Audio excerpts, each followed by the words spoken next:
Since the dawn of history, men have gazed up at the moon and wondered how it was formed, what caused the thousands of craters on its face, and what it would be like to stand on that strange, pockmarked surface. The dream of a journey to the moon proved an impossible one, until in the 68th year of the 20th century, both men and machines were ready.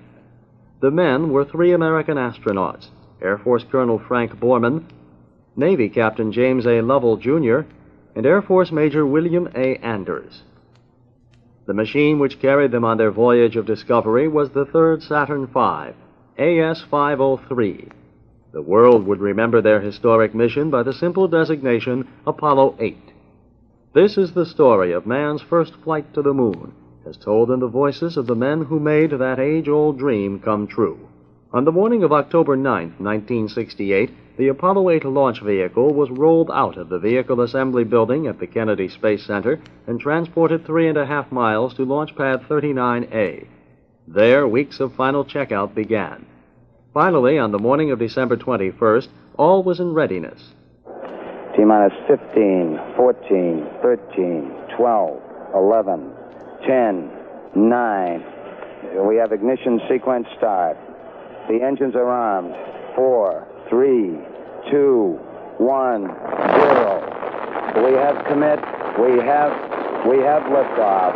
Liftoff at 7:51 a.m. Eastern Standard Time.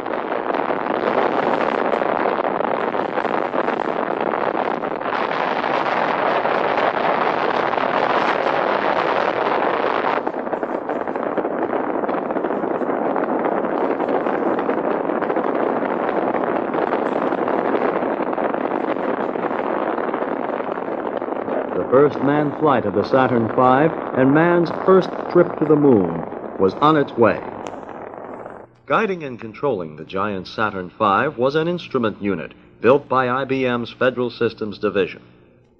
The astronauts and their rocket's third stage were inserted into an initial Earth orbit 103 nautical miles high. There, checks began of the spacecraft's systems. And then came the critical go-no-go decision to send 3 men to the moon, a maneuver known as translunar injection. Apollo 8, Houston. Go ahead, Houston. Apollo 8, you are go for TLI. Over. Roger, understand. We're go for TLI. With 5 simple words, you are go for TLI, America committed 3 astronauts on a journey to the moon 250,000 miles away. Over the Pacific Ocean, the rocket's third stage engine was reignited, accelerating the spacecraft to more than 24,000 miles per hour, sufficient to escape the Earth's gravitational field. 5 hours into the mission, from a vantage point nearly 19,000 miles above the Earth, astronaut Jim Lovell gazed out his spacecraft window and gave his impressions. Boy, it's really hard to describe what this Earth looks like. I'm looking out my center window, which is a round window, and the window is bigger than the Earth is right now. We can see all the way down to Cape Horn in South America. Good grief, it must be quite a view. Yeah, tell the people in Tierra del Fuego to put on their raincoats. Look like a storm is out there.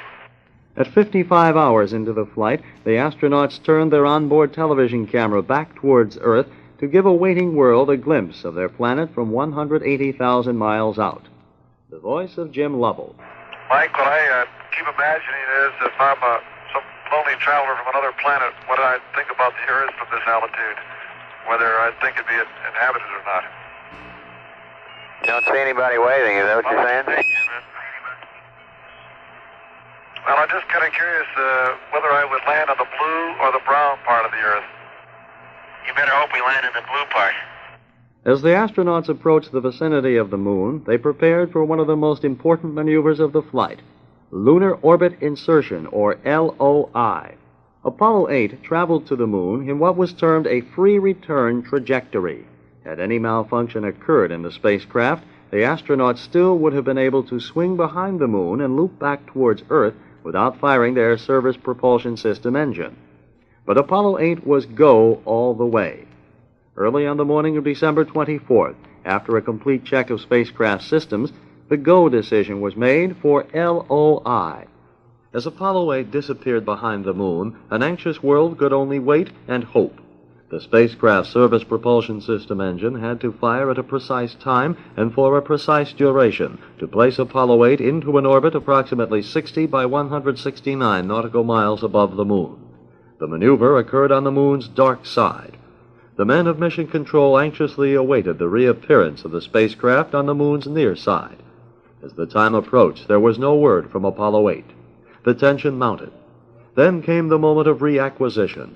Telemetry data flowed back from the spacecraft, but there was still no word from the crew. And then, across the vastness of space, came the dramatic news that Apollo 8 was in lunar orbit. We've got it.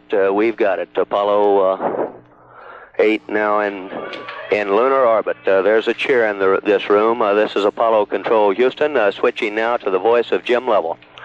By 60.5. Good to hear your voice. Man's age-old dream had suddenly come true. 3 Americans looked down on a sight never before witnessed by man, the rugged, pockmarked surface of the moon. Jim Lovell gives his impressions. The moon is essentially green color. Looks like plaster of Paris. Or sort of a grayish beach sand.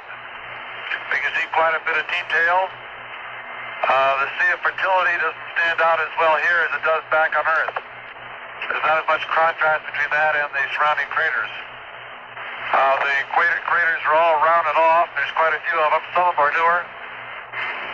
Many of them look like, especially the round ones, look like hit by meteorites or projectiles of some sort.